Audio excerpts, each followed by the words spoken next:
Vigilance हाथ में धरा पड़ा भुवनेश्वर आर&बी डिविजन सहायक जंत्री राजकिशोर जेनांकर रही अमाप संपत्ति आय ठारू 317% अधिक संपत्ति थिला राजकिशोरकर राजकीय ठाणी जीवन बिताउथुबा सरकारी अधिकारी एते संपत्तिर मालिक केमिति हेले तार संतोषजनक उत्तर विजिलेंस को देई पारि नथिबारु तांकु गिरफ करा जाय कोर्ट चालाण करा जायछि। चढ़ाऊ बेले तांकर नीलाद्री विहार रे 3 महला घर कस्मोपोलिस रे 2टी फ्लाट उत्कल गैलेरिया और सिम्फोनी मॉल रे दुकान 13टी फ्लट 75 लाख टंकार डिपोजिटर संधान पाइछि विजिलेंस। 2 पिलांक पाठपढ़ारे राजकिशोर 67 लाख टंका खर्च करिथिबा विजिलेंस जानिबाकु पाइछि। सेपटे तांको सहयोगी अशोक कुमार पंडांक घरे चढ़ाऊ जारी रहिथिबा विजिलेंस सेल एसपी सूचना दैछन्ते।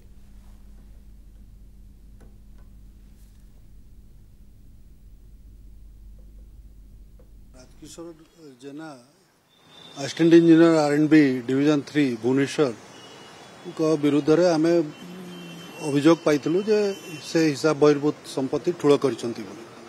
तापरे आमे वेरीफाई करथिलु एवं देखिथिलु जे तांकर से बहुत प्रॉपर्टी करिसंती सेही आधार रे वेरिफिकेशन परे आमे स्पेशल जज विजिलेंस भुवनेश्वर ठारू सर्च वारेंट नैथिलु एवं गतकाली तांकर 10टी विभिन्न जगार सर्च होता से सर्च पर आम देखलु जे से तांकर गोटे नीलाद्री विहार रे तांकर गोटे 3 तला प्रसाद आपणकर कस्मोपोली रे तांकर गोटे फ्लैट आउ ये आपणकर उत्कर गैलेरिया रे तांकर गोटे शॉपिंग मॉल ये थिला तापरे सिम्फोनी मॉल रे मध्य तांकर गोटे